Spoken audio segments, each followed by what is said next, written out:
We தமிழர்களுக்கு வணக்கம். Indira fellowship ப்ரோக்ராமுடைய state coordinator திரு சுபத்ரா அவர்களோட இணைஞ்சிருக்கோம். வணக்கம் மேடம். வணக்கம். ராகுல் காந்திக்கு நேரடியாகவே ஒரு மிரட்டல் விட்டுருக்காங்க, ஒரு கொலை மிரட்டலாகவே சொல்லலாம். எப்படி இந்திரா காந்திக்கு என்ன நிலைமையானதோ அது மாதிரி உங்களுக்கு ஆயிடுன்னு ஒரு மிரட்டல் வர்றாங்க ஒரு பக்கம். இன்னொரு பக்கம் பார்த்தீங்க அப்படின்னா அவர் இந்தியாவை விட்டு வெளியே போய் பேசியிருக்காரு, ரிசர்வேஷனுக்கு எகெயின்ஸ்டாக பேசியிருக்காருன்னு ஒரு பொய் பிரச்சாரத்தை பரப்பி அவருடைய நாக்கையை நாங்கள் வெட்டிடுவோம் அப்படின்லாம் பேசுகிறாங்க. எப்பவுமே ராகுல் வெளிநாடு போனாலே இங்கே இருக்கக்கூடிய பாஜக பயப்படுறாங்க, பதட்டமாகறாங்க. இதை நீங்கள் எப்படி பார்க்குறீங்க? வெளிநாடு போவே தேவையில்லை, அவர் என்ன பண்ணாலும் பயப்படுறாங்க. பார்லிமெண்ட் நாக்கையார் பேர் வந்து சொல்லியிருக்காரு 11 லட்சம் அப்படின்னு சொல்லி. அது என்ன நம்பர்னு தெரியல, 11 லட்சம் 101 ரூபா வைங்க அப்படிங்கிற மாதிரி 11 லட்சம் அப்படின்னு போட்டிருக்காங்க. ஆமா. ஸோ எதுக்குன்னா இவங்களுக்கு அவ்வளோ பயமா இருக்கு, வெளிநாட்டுக்கே போக வேண்டாம், பார்லிமெண்ட்ல பேசினா பயமா இருக்கு, ப்ரெஸ் மீட் வச்சா பயமா இருக்கு, அவர் நின்னா பயமா இருக்கு, நடந்தா பயமா இருக்கு. ஸோ இந்த தெனாலி படத்துல வர்ற பயம் இவங்களுடைய பயத்தினுடைய வெளிப்பாடு. அவங்க அப்படி இது பண்றாங்க, பார்க்க பரிதாபமா இருக்கு. பிஜேபியோட நிலைமையை நினைச்சா ரொம்ப பரிதாபமா இருக்கு. இப்ப ஒரு காலத்துல பாத்தீங்க அப்படின்னா அவரையே பப்புன்னு சொல்லி ஒரு ஃபன் பண்றக்கூடிய இடத்துல பதில் சொல்லுங்க கேட்கிற கேள்விக்கெல்லாம் ஒரு 5 வருஷத்துக்கு முன்னாடி கூட அவரை ஒரு எதிர்கட்சியில ஒரு பொருட்படுத்தாத மாதிரியான ஒரு சூழலை ஏற்படுத்தினாங்க. ஆனா இப்ப எல்லா மீடியாவுமே ரொம்ப ஷார்ப்பா அட்டென்ஷன் கொடுக்குறாங்க. அந்த மாற்றம் எப்படி நினைக்கிறீங்க நீங்க? வேற வழி இல்லை. அந்த 4000 கிலோமீட்டர் அவர் நடக்கவும் காங்கிரஸ்ல எங்களுடைய அரசியல் பயிற்சியில தலைவருக்கான குணம் என்ன அப்படிங்கிறதுல தியாகம் செய்பவர்கள் தான் தலைவராக முடியும்னு ஒன்று சொல்லுவாங்க. அது நான் என்னோட லைஃப்ல காங்கிரஸ்ல மட்டும்தான் நான் ஃபர்ஸ்ட் டைம் கேட்டேன். அது ரொம்ப எனக்கு பிரமிப்பா இருந்துச்சு. அப்புறம் யோசிச்சு பார்த்தா அதுதான் உண்மை அப்படின்னு சொல்லி தோணுச்சு. ஸோ அந்த நடைப்பயணம், அவருக்கு கால் வலி, ஃபிசியோதெரப்பி ட்ரீட்மெண்ட் எடுத்துக்கிட்டே அவர் நடக்கிறாரு, ஆயிரம் மக்களை சந்திக்கிறாரு. ஸோ அந்த விஷயம் ஒரு பெரிய ஒரு வேவை இந்தியன் பாலிடிக்ஸில் ஏற்படுத்திடுச்சு.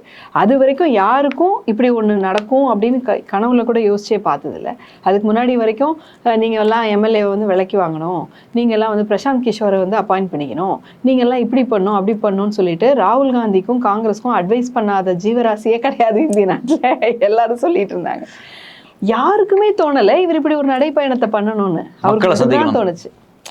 ஆமா, மக்களை கூட நீங்க எப்படி உட்காந்து இந்த கார்ல நின்று கூட சந்திக்கலாமே, இப்படி நடந்து போய் 4000 கிலோமீட்டர் நடந்து போய் சந்திக்கணுங்கிறது அவரை தவிர யாருக்குமே தோணலை. அது மாதிரி ஒர்க் ஆனது எதுவுமே இல்லை. ஃபினாமினல் இது. ஆக்சுவலாக அது காங்கிரஸ் ஸ்வீப்பு தான். ஒரு 79 சீட்ஸ் சீட் பண்ணி அவங்க அதை வின் பண்ணியிருக்காங்க. பல விதமான சீட்ஸ் பண்ணி தான் அவங்க வின் பண்ணியிருக்காங்க. இன்னும் அதுக்கு மேலே சீட்டே பண்ண முடியல, அவ்வளோ அதிகமான ஓட் டிஃப்ரென்ஸும் ஒன்றும் பண்ண முடியல அப்படின்னு. அதனால அவங்க வெலத்து போயிருக்காங்க, ரொம்ப பயத்தில் இருக்காங்க. அவங்களுக்கு தோல்வி பயம் மட்டும் கிடையாது. சரி, ஒரு அரசியல்வாதி ஜெயிக்கிறது தோக்கிறது சகஜம், சரி ஓகே வாழ்த்துக்கள்னு சொல்லிட்டு போகலாம். இவங்க அப்படி கிடையாது.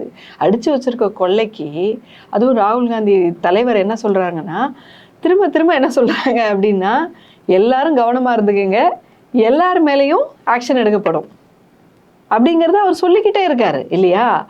அப்படி எல்லாரும் சொல்லுவாங்கன்னு சொல்ல முடியாது. அப்போ அவர் ஓப்பனா தப்பு செய்கிறவங்க எல்லாரும் கவனமாக எடுத்துக்கோங்க, எல்லாத்துக்கும் நீங்கள் பதில் சொல்லணும், எல்லாரு மேலேயும் வழக்கு பதிவோங்கிறத அவர் சொல்லும்போது ஆட்சி போகிறது மட்டுமே இவங்க லாஸ் கிடையாது, உள்ளே போயிடுவோமோ, எத்தனை வருஷம் உள்ளே போவோமோ, இவ்வளோ பயங்களும் சேர்ந்து தகன்னு ஆடுது பிஜேபி. அது குறிப்பாக பார்த்தீங்கன்னா அதானி செபி தலைவர் நடந்த ஃப்ராடு, அதில் ஒரு மிகப்பெரிய எக்ஸ்போஸ் ஹிடன்பர்க் செகண்ட் முறை பண்ணியிருக்காங்க.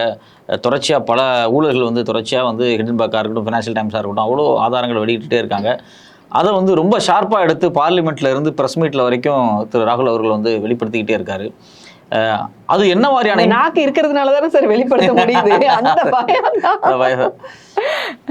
இல்லை, இன்னொரு பொலிட்டிக்கலாக இப்போ ராகுல் இந்திய வரலாறில் பல காங்கிரஸ் தலைவர்கள் இருந்திருக்காங்க. ஆனால் எல்லா தலைவர்களை தாண்டி ஒரு ஊடகவியலாளர்னா எப்படி பார்க்குறேன், தொடர்ச்சி ஆர்எஸ்எஸ் குறித்து, அவர்கள் மதவாதம் குறித்து நேரடி விமர்சனத்தை வைக்கக்கூடிய ஒரு தைரியமான ஒரு நபராக பார்க்குறோம். மதவாதத்தின் மீது அதே மாதிரி ஆர்எஸ்எஸ்ஸின் மீது அவருடைய பேச்சு அப்படிங்கிறது, செயல் அப்படிங்கிறது உறுதியானது தானா? ஆமாம், நிச்சயமா இல்லை. சரி, நீங்கள் ஆர்எஸ்எஸ் எதிர்ப்பு அப்படிங்கிறதும் ஜாதிவாரி கணக்கெடுப்பு அப்படிங்கிறதும் ஒன்று இல்லையா? ஏன்னா ஆர்எஸ்எஸ் அப்படிங்கிறது ஒன்றுமே கிடையாது. இப்போ இங்கெல்லாம் இருக்கக்கூடிய ஒரு சாதி சங்கம் மாதிரி அது ஒரு சாதி சங்கம், அவ்வளோதான். ஸோ அந்த சாதி சங்கத்தினுடைய இருப்பே எதை வச்சு இருக்கு அப்படின்னா, ஒரு பலவிதமான ஏமாற்றுதல் வச்சு தான் இருக்குது. ஸோ இப்போ ஃபார்வர்ட் காஸ்ட்டு ஒரு சின்ன சமூகம், அந்த சின்ன சமூக ஃபார்வர்ட் கேஸ்ட் வந்து 50% ரிசர்வேஷனை ஒய்யாரமாக அனுபவிச்சுட்டு உட்காந்துருக்காங்க இல்லையா? இந்த சொகுசு போயிருமே அப்படிங்கும்போது அதுக்காக தான் அவங்க உருவாகுறாங்க. ஃபர்ஸ்ட் ஆர்எஸ்எஸ் எப்படி ஃபார்ம் ஆகுது அப்படின்னா 1915 மகாத்மா காந்தி அவர்கள் வந்து இந்தியாவில் செயல்பட ஆரம்பிக்கிறாங்க. அவங்க இந்தியாவில் செயல்பட ஆரம்பித்து ஒரு 10 வருஷம் ஃபங்க்ஷன் பண்ணுறாங்க. அந்த ஃபங்க்ஷனில் எல்லாரும் கன்வெர்ட் ஆகிறாங்க. எப்படி கன்வெர்ட் ஆகுறாங்கன்னா சமத்துவத்தை நோக்கி கன்வெர்ட் ஆகுறாங்க. ஸோ பிராமின்ஸு, பெரிய பெரிய என்ன சொல்கிறது, பெரிய பெரிய பணக்காரங்க, ஜமீன்தார்கள், நில உடைமைதாரர்கள், அவங்க எல்லாருமே இல்லை நம்ம சமமாக இருக்கணும், எல்லாரும் ஒன்று, எல்லாரும் சமம் அப்படின்ட்டு ராட்டு சுற்றுறது இந்த மாதிரி. அவர் அதுக்கு உளவியல் ரீதியாக ரொம்ப பெரிய பெரிய டெக்னிக்ஸ் எல்லாம் யூஸ் பண்ணார். இப்போ நினச்சா கூட ஆச்சரியமாக இருக்குது அந்த டெக்னிக்ஸ் எல்லாம். சிம்பிள் விஷயம், பட் எவ்வளோ ஒரு பெரிய மூமெண்ட் அப்படின்னு சொல்லி அதை பண்ணி ஒரு 10 வருஷத்தில் இவங்களுக்கு கதிகலங்கி போச்சு. சரி, அட்டாக் வந்து நம்ம மேலே தான். பிரிட்டிஷ் இன்றைக்கி போயிடுவான், என்றைக்கும் பிரிட்டிஷ் போயிடுவான். பட் இவர் பிரிட்டிஷ் போனதுக்கப்புறம் சமமாக வாழலான்னு சொல்கிறாரு. அது எவ்வளோ கஷ்டம் அப்படின்னு சொல்லி தான் அவருடைய வேலைக்கு 10 வருஷத்தினுடைய ரிஃப்ளெக்ஷனாக தான் 1925 ஆர்எஸ்எஸ் ஃபார்ம் ஆகுது. ஓகே, அதில் ஒரு பெக்யூலரான விஷயம் என்னென்னா, ஒரு பெண்ணாக இருக்கிறதுனால என்ன சொல்கிறேன்னா, அந்த ஆர்எஸ்எஸ் அமைப்பில் இன்னைக்கு வரைக்கும் தலைவராக இல்லை, துணைத் தலைவராக இல்லை, செயலாளராக இல்லை, ஒரு மெம்பராக கூட இன்னைக்கு வரைக்கும் ஒரு பெண் ஆக முடியாது ஆர்எஸ்எஸ்ங்கிற அமைப்பில். பெண்ணு வந்து அந்த இதில் ஏதோ வரணும்னா வேற ஏதோ ஒரு பேர் வச்சு வேற ஏதோ ஒரு அமைப்பில் வேணா இருந்துக்கலாம். பெண்களுக்கான ஒரு தனி அமைப்பு ஏதோ ஒன்று தனியாக அப்படி ஒதுங்கியே இருங்க, கிட்ட வந்துடாதீங்கன்னு தான். மெயின் அமைப்பில் ஒரு உறுப்பினராக வரைக்கும் இன்னைக்கு வரைக்கும் இருக்க முடியாத அமைப்பு ஆர்எஸ்எஸ். அந்த 1925 ஆர்எஸ்எஸ் துவங்கும் அதே வருஷத்தில் 1925 இந்திய தேசிய காங்கிரஸின் தலைவராக இருந்தது ஒரு பெண். ஆமாம், ஓகேவா? அதுதான். ஸோ ஒரு முறை தலைவர் ராகுல் காந்தி வந்து சொன்னது என்னென்னா, இந்த சண்டை இருக்குல்ல, இந்த சண்டை மொத்தமும் எதை பற்றினா பெண்ணை எப்படி நம்ம நடத்த போகிறோம் அப்படிங்கிறத பற்றி தான். ஸோ இந்த சாதின்னு ஒரு விஷயம் சொல்கிறோம்ல, பெண் தன் இணையை தேர்ந்தெடுக்கும் அடிப்படை உரிமையை வழங்கினால் சாதி காணாமல் போயிட போகுது. அடுத்த தலைமுறை சாதி இருக்க போகிறதில்ல. அவளை கட்டுப்படுத்தி தான் உங்களுக்கு சாதியே வந்து வரப்போகுது. ஸோ அதனால தான் இவங்க பெண் மீது இவங்க நடத்தக்கூடிய வன்முறையும் ஒடுக்குதலும் மீண்டும் மீண்டும் எதுக்குன்னா அப்போ தான் அவங்க சாதி தக்க வைக்க முடியும். ஸோ இந்த மொத்த விஷயமுமே பார்த்தீங்கன்னா இவங்களுடைய எக்ஸிஸ்டென்ஷியல் ஒரு பிரச்சனையாக வந்து இருந்துகிட்ருக்கு. ஸோ அதனால் இவர் வந்து ராகுல் காந்தி வந்து வெறும்னா வந்து ஆர்எஸ்எஸ்ஸை வந்து நம்ம ஏதோ ஒன்று பண்ணணும் அப்படின்னு மட்டும் சொல்லலை, சாதிவாரி கணக்கெடுப்பு எடுக்கணும்னு சொல்கிறாரு, 50% ரிசர்வேஷனை பிரேக் பண்ணணும் அப்படிங்கிறாரு. ஸோ எல்லாமே அவங்களுடைய அடிமடியிலேயே கையை வைக்கிற மாதிரி இருக்கவும் அவங்களுக்கு என்ன பண்ணுறதுன்னு சொல்லும்போது எனக்கு ஒரு விஷயம் நான் வருது. எலெக்ஷனுக்கு முன்னாடியே மார்ச்லேயே வந்து டெல்லியில் நரேந்திர மோடி அவர் தலைமையில் ஒரு கூட்டம் போட்டு நம்மளுடைய தேர்தல் கேம்பெயின் 2047 குறித்து தான் இருக்கணும், ஒரு ப்ராடு, ஆமாம், ஒரு பெரிய ப்ராடு பெர்ஸ்பெக்டிவ் இருக்கணும், ஃபினான்ஸ் கமிஷன், பிளானிங் கமிஷன் எல்லாருமே உட்காந்து பேசினாங்க. பட் ஆனால் என்னைக்கு வந்து ராகுல் அவர்களுடைய தேர்தல் அறிக்கை வெளியிட்டாரோ 50% ரிசர்வேஷன் நாங்கள் லிஃப்ட் பண்ணி நாங்கள் பிரேக் பண்ண போகிறோன்னு சொன்னாங்களோ, அடுத்த நாளில் இருந்து பார்த்தீங்க அப்படின்னா இது வந்து முஸ்லீம் லீக்கோட தேர்தல் அறிக்கை அப்படின்னு ஆரம்பித்தார் பிரதமர் மோடி. தொடர்ச்சியாக ஒரு இஸ்லாம் வெறுப்பை பேச ஆரம்பித்தார் தேர்தலில். நம்ம எல்லாருமே பார்த்தோம்.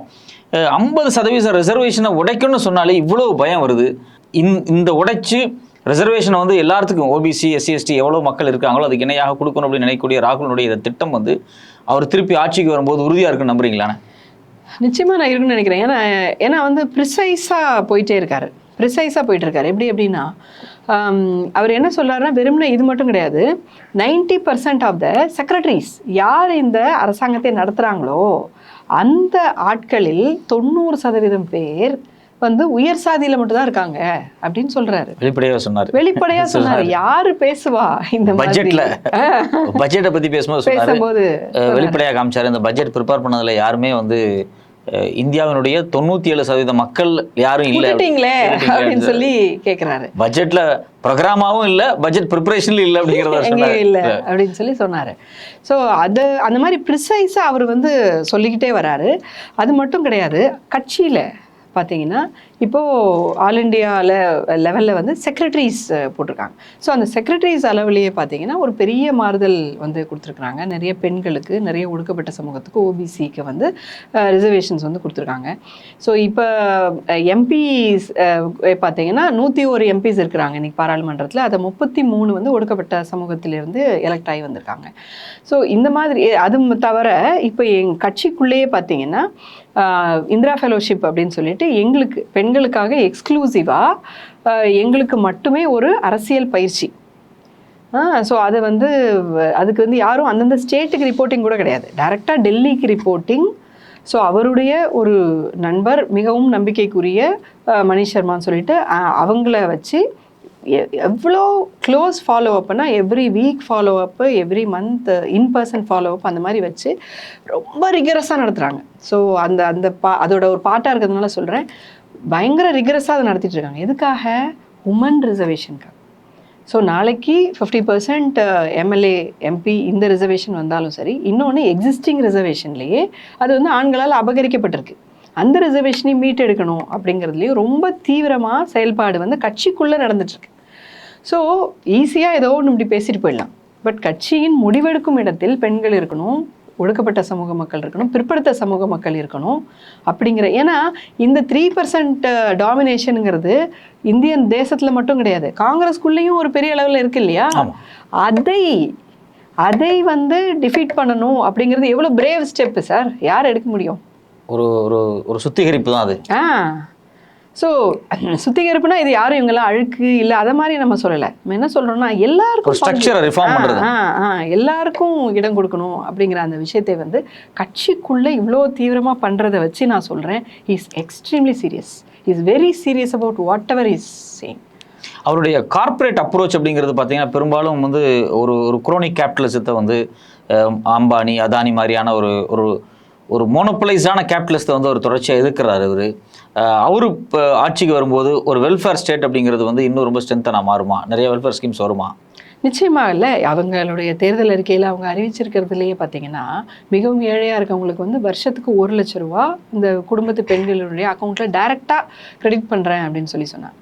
அந்த மாதிரி ஸ்லம் ஏரியாஸ்க்கு வந்து 400 ரூபா 100 நாள் வேலை திட்டம் வந்து 150 நாள் ஆகும். இது வந்து எவ்வளோ ஒரு அருமையான ஸ்கீம். யூனிவர்சல் எஜுகேஷன் +2 வரைக்கும் எல்லாருக்கும் ஃப்ரீ எஜுகேஷன் அப்படின்னு சொன்னது. யூனிவர்சல் மெடிக்கல் இன்சூரன்ஸு அது எல்லாமே கொடுத்தாங்க. 25 லட்சம் ரூபா இப்போ கொடுத்துருக்காங்க பாருங்கள் ஹரியானாவில், 25 லட்சம் ரூபா வரைக்கும் உங்களுடைய மெடிக்கல் எக்ஸ்பென்ஸு ஃப்ரீ அப்படின்னு சொல்லி. ஸோ ஒவ்வொரு வீட்லேயும் இருக்க பெண்களுக்கு வந்து 2000 ரூபா அப்படின்னு சொல்லிட்டு, முதியோர் பென்ஷன் வந்து 6000 ரூபா அப்படின்னு சொல்லி. ஸோ டெஃபினட்டாக அது வந்து வெல்ஃபேர் ஸ்டேட்டாக தான் நடத்துவார். ஏன்னா இது வந்து ஏதோ இவர் என்னைக்கோ வந்தால் நடத்துவார், அது வரைக்கும் இவர் நடத்துவாரோ இல்லையோ தெரியலேன்னு பார்க்குற மாதிரி இல்லை. இங்கே தெலுங்கானாவை பார்க்கலாம், இங்கே வந்து நம்ம கர்நாடகா பார்க்கலாம். ஸோ தெலுங்கானாலலாம் பார்த்தீங்கன்னா வெளியூர் பஸ்ஸுக்கு கூட பெண்களுக்கு ஃப்ரீயாக இருக்கிறது, அதுக்கப்புறம் வந்து வீடுகள் வந்து அவங்களுக்கு ஃப்ரீயாக கொடுக்கறது, இது எல்லாமே நம்ம வந்து கண் முன்னாடி பார்த்துட்டு தான் இருக்கோம். இது எல்லாமே சிறப்பாக நடந்துட்டுருக்கு. இப்போ ஆர்எஸ்எஸ் மாதிரியான ஒரு அமைப்பு வந்து ஒரு ஜனநாயக அமைப்பு கிடையாது, அவங்க வந்து ஒரு மடம் தான், ஒரு சாமியார் மடம் தான். ஆக்சுவலி அது ஒரு மட்டு தான். ஸோ ஏன்னா அது வந்து யாருமே வந்து ஜனநாயகமாக எலெக்ஷனாக ரெப்ரசன்டேஷனாக போக முடியாது, ஒன்லி கை நீட்டுறவங்க தான் வர முடியும். ஸோ இப்போ அது மாதிரி ஒரு இறுக்கமான அமைப்போட ஒரு ஜனநாயகமாக இருக்கக்கூடிய ஒரு காங்கிரஸ் அமைப்பை வைத்து ஃபைட் பண்ண முடியுமா? மட்டும்தான் ஃபைட் பண்ண முடியும். ஒரு ரொம்ப அழகான கேள்வி இந்த கேள்வி. ஒரு ஜனநாயகம் இல்லாத ஒரு அமைப்பை, ஜனநாயகம் இல்லாத இன்னொரு அமைப்பை வைத்து நீங்கள் சண்டை போட்டு ஜெயிச்சும் பிரயோஜனம் இல்லையே, இல்லையா? ஸோ அதனால ஜனநாயகம் வந்து என்ன சொல்கிறது, அது நம்ம பேசுகிறதுக்கு ரொம்ப சிம்பிளான ஒரு விஷயமா இருக்கும். ஆனால் வாழறது, ஜனநாயகத்தை வாழறது அப்படிங்கிறது வந்து ஈஸி கிடையாது. ஏன்னா நான் என்னுடைய லைஃப்பில் ஒரு 28 வருஷமாக நான் வந்து பப்ளிக்கில் தான் இருக்கிறேன், பப்ளிக் ஒர்க்கில் தான் இருக்கிறேன். ஏதோ ஒரு என்ஜிஓவோ ஏதோ ஒன்று அப்படி தான் இருக்கேன். ஸோ அதில் பார்த்தீங்கன்னா நிறைய அமைப்புகளில் ஜனநாயகம் வந்து பேசுவாங்க, ஜனநாயகம் வந்து ப்ரீச் பண்ணுவாங்க. ஆனால் அவங்களுடைய ஓன் ப்ராக்டிஸில், அவங்களுடைய லைஃப்லையாக இருக்கட்டும் அல்லது அந்த ஆர்கனைசேஷனை எப்படி எடுத்துகிட்டு போகிறதுவாக இருக்கட்டும், அதுலேயே பார்த்தீங்கன்னா ஒரு கன்சல்டேஷன் இருக்காது. அல்லது இன்னொருத்தங்க தன்னை எதிர்த்து ஏதோ ஒன்று பேசினாங்க அப்படின்னு சொன்னால் அதுக்கு சரியான பாயிண்ட்டு, அதை கூட பண்ணிக்கலாம் அப்படிங்கிற அந்த ஒரு விஷயம் இருக்காது. ஸோ டெமோக்ரஸி இன் ப்ராக்டிஸ் அப்படிங்கிறது வந்து largely it is missing in many places. இதுக்கு ஒரு கிளாசிக் எக்ஸாம்பிள் பார்த்தீங்கன்னா 50% உமன் எங்கேயுமே இருக்க மாட்டாங்க இல்லையா? எந்த ஒரு நாங்கள் வந்து இந்த இயக்கமும்பாங்க, அமைப்பும்பாங்க, நாங்கள் அதும்பாங்க, என்ஜிஓமா என்னென்னோ சொல்லுவாங்க, நாங்கள் அதை திருத்த போகிறோம் மாற்ற போகிறோம்பாங்க. சரிப்பா, உன்னுடைய அமைப்பில் 50% பெண்கள் எங்கேன்னு கேட்டால் அதுலேயே ஒன்றும் இருக்காது. ஸோ உன்னுடைய அமைப்பிலே 25% தலித் மக்கள் எங்கே அப்படின்னு கேட்டால் அதுவே இருக்காது. ஸோ அந்த மாதிரி ஒரு தேசத்தில் practising democracy is not easy. It is very very difficult. டிஃபிகல்ட்டுங்கிற வேர்டு கூட சரியா அப்படின்னு எனக்கு தெரியல. இட் இஸ் ரேர் அப்படின்னு வேணால் சொல்லலாம். அந்த ஒரு விஷயத்தை நான் காங்கிரஸில் பார்க்குறேன். சத்தியமாக சொல்கிறேன் சார், எனக்கு வந்து நம்பவே முடியல. காங்கிரஸ் உள்ளே இருக்கக்கூடிய ஜனநாயகம் நான் வந்து பர்ஃபெக்டாக இருக்குது, பிரமாதமாக இருக்குது அப்படின்னு நான் சொல்ல மாட்டேன். ஆனால் comparing to all others this is comparatively way bigger. The democracy practice here is way bigger. எப்போதும் காங்கிரஸ் மேலே இவங்க வைக்கக்கூடிய அலிகேஷன் என்னென்னா கோஷ்டி, நிறைய பேர் இருப்பாங்க, இவங்க ஒன்று சொல்லுவாங்க, அவங்க ஒன்று சொல்லுவாங்க, அதுக்கு ஆப்போசிட்டே இன்னொருத்தர் ஒன்று சொல்லிக்கிட்டு இருப்பாரு அப்படின்னு சொல்லுவாங்க. இது பிளேமாக சொல்கிறாங்க. நான் சொல்கிறேன் இதுதான் அழகுன்னு சொல்கிறேன். காங்கிரஸுடைய அழகே இதுதான், காங்கிரஸினுடைய வலிமையும் இதுதான். இந்தியாவுடைய அழகே அதுதான்.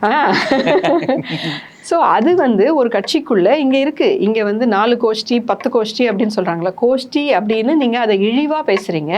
நான் எப்படி அதை பார்க்குறேன் அப்படின்னா, அத்தனை பேருக்குமான பேசும் உரிமை இருக்குது. நீங்கள் என்ன பேசினாலும் நீ வந்து என்னை எதிர்த்து பேசிட்ட, நீ கட்சியை விட்டு வெளியே போ அப்படின்னு என்னைக்காவது காங்கிரஸ் வெளியே அனுப்பியிருக்கா யாரையாவது? இல்லை, எந்த தலைவரும் இங்கே அப்படி நடந்துக்கிட்டது கிடையாது. அது அவருடைய கருத்து. அந்த கருத்திலிருந்து நான் மாறுபடுகிறேன், ஆனால் அந்த கருத்தை நான் மதிக்கிறேன் அப்படிங்கிற அந்த ஒரு விஷயத்தில் தான் இது வந்து போய்கிட்டு இருக்கு. ஸோ இன்னும் நிறைய காங்கிரஸ்குள்ளேயே வந்து இம்ப்ரூவ்மெண்ட்ஸ் வேணும். அதை நோக்கி தான் நாங்கள் தீவிரமாக பயணப்பட்டுக்கிட்டு இருக்கோம் அப்படிங்கிறதையும் நான் சொல்லிக்கிறேன். பட் அதை ரொம்ப அழகாக வந்து காங்கிரஸ் வந்து பண்ணிகிட்ருக்கு. இதில் இன்னும் வந்து டெல்லியில் எவ்ரி மந்த் இதை ரிப்போர்ட் பண்ணுறதுக்காக போய் அங்கே 2 நாள் பார்த்தீங்கன்னா ஜவஹர் பவன்லேயே தங்கி பண்ணிகிட்ருப்போம் நாங்கள். அப்போது எல்லா பெண்களும், எல்லா ஸ்டேட்டில் இருக்கிற பெண்களும் வந்து பேசிகிட்டு இருப்போம். ஸோ அப்போ பார்த்தீங்கன்னா ஒருத்தவங்க ஒரு மொழியில் பேசுவாங்க, இன்னொருத்தவங்க இன்னொரு மொழியில் பேசுவாங்க. ஒரு இந்தியாவாக அப்படி க்ளோஸராக வாழுறது ரொம்ப அழகான ஒரு விஷயமா இருக்குது. அந்த இடத்துல கூட பார்த்தீங்கன்னா காங்கிரஸ் பற்றின, காங்கிரஸ்க்குள்ளே இருக்கக்கூடிய குறைபாடுகள் பற்றின விமர்சனங்கள் நான் எங்கேயுமே கேட்காத அளவுக்கு அதிகமாக இருக்கிறது அந்த அறையில் தான். காங்கிரஸ்க்கு உள்ள கோர் காங்கிரஸ் தான் காங்கிரஸை பற்றின விமர்சனத்தை மிக அதிகமாக எடுத்து வைக்குது. அதுக்கான ஸ்பேஸ் அதில் இருக்குது. ஏன்னா அது வந்து தன்னை மாற்றிக்கணும், ஒரு பர்ஃபெக்ட் ஜனநாயகத்தை தனக்குள்ளே ரன் பண்ணணும் அப்படின்னு அதை ஆசைப்படுறத நம்ம வந்து பார்க்க முடியுது. அதனாலேயே அதுக்குள்ளே நிறைய பேர் வந்து இந்த காசுக்காக தியாகம் செய்யும் மனப்பான்மையோடையும் நிறைய பேர் வந்து சேர்றாங்க. அதாவது ஒரு கட்சி வந்து ஒரு 6 தலைமுறையாக இருக்கிறது விளையாட்டு காரியம் கிடையாது. உலகின் மிகப்பெரிய பார்ட்டி, உலகின் ஓல்டஸ்ட் பிகெஸ்ட் பார்ட்டி வேர்ல்டு லெவலில் எதுனா இந்திய தேசிய காங்கிரஸ். அப்படி அது எப்படி சக்ஸஸ்ஃபுல்லாக பண்ணுதுன்னா, எவ்ரி தலைமுறையிலையும் அந்தந்த தலைமுறையுடைய மனசாட்சியை அதை அட்ராக்ட் பண்ணியிருக்கு. ஸோ அந்த மாதிரி ஒரு கட்சி இன்னைக்கு 6 தலைமுறையில் கழித்து 138வது வருஷத்தை தாண்டி அது உயிரோடு இருக்கிறதுனால தான் இந்தியான்னு ஒன்று இந்தியாவாக இருக்குது. 60-65 வருஷம் காங்கிரஸ் கையில் இந்தியா இருந்துச்சு. நமக்கு டெமோக்ரஸிக்கு ஒரு த்ரெட் வரல, வந்தது போல் இருந்தாலும் 1 வருஷம் 2 வருஷத்தில் அதை மீட்டெடுத்து நம்ம டெமோக்ரஸியாக நம்ம இருக்க முடிஞ்சிச்சு. ஆனால் இன்றைக்கி 10 வருஷம் தான் சார் காங்கிரஸ் ஆட்சியில் இல்லை. இந்தியான்னு ஒன்று இருக்குமா, டெமோக்ரஸின்னு ஒன்று இருக்குமா, கோர்ட்டாக இருக்குமா, எலெக்ஷன் கமிஷனாக இருக்குமா? ரொம்ப அருமையாக சொன்னீங்க. இந்தியாவோட இன்ஸ்டிடியூஷன்ஸ் எல்லாமே எரோட் ஆகிருச்சு.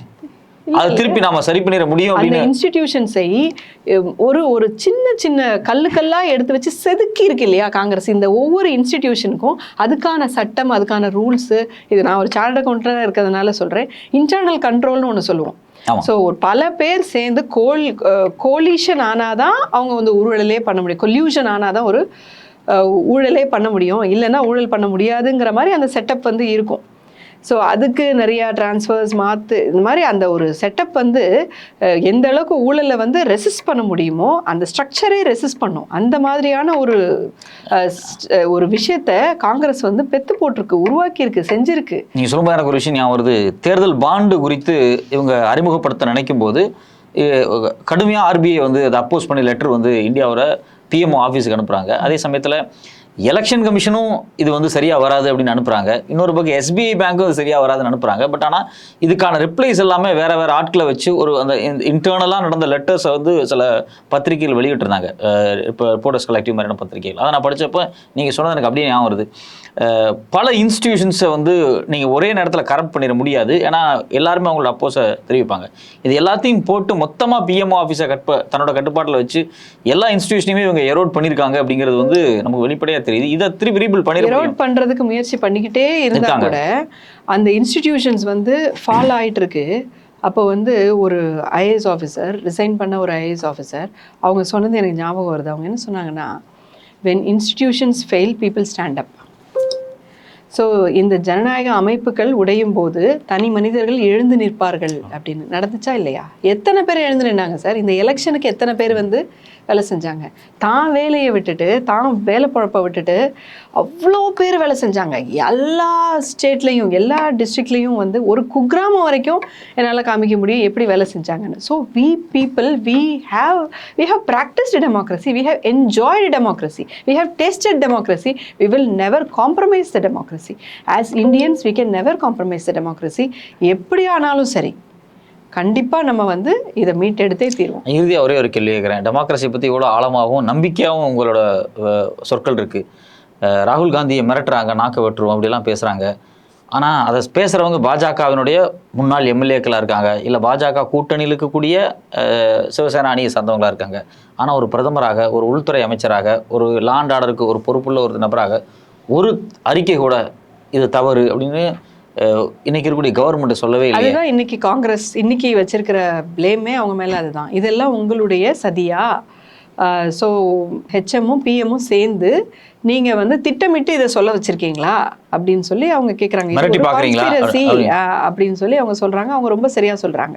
இல்லைன்னா யாரோ ஒருத்தர், ஏன்னா அவர் ஒரு முன்னாள் எம்எல்ஏ இந்த மாதிரி ஆளு சொல்கிறாரு, அமைச்சர் சொல்கிறாரு, இணையமைச்சர் சொல்கிறாரு, இவங்க எல்லாமே சொல்லும் போது என்ன பேசிகிட்டு இருக்கீங்க அப்படின்னு சொல்லிட்டு ஒரு கட்சி தலைவரும் சொல்லலை, அல்லது ஆட்சித்தலைவர்கள் சொல்லணும், ஆட்சித்தலைவர்களும் சொல்லலை. ஒரு எதிர்கட்சி தலைவரை பார்த்து, இந்திய ஜனநாயகத்தில் பாராளுமன்றத்தில் ஒரு எதிர்கட்சி தலைவரை பார்த்தே நீ சொல்லுவ அப்படின்னு சொன்னா, அப்போ ஒரு குக்கிராமத்தில் இருக்கக்கூடிய ஒரு ஒடுக்கப்பட்ட சமூகத்தில் உள்ள ஒரு பெண்ணின் நிலை எப்படியாக இருக்கும் அப்படிங்கிறது இதுலயே வந்து ப்ரூவ் ஆயிடுது.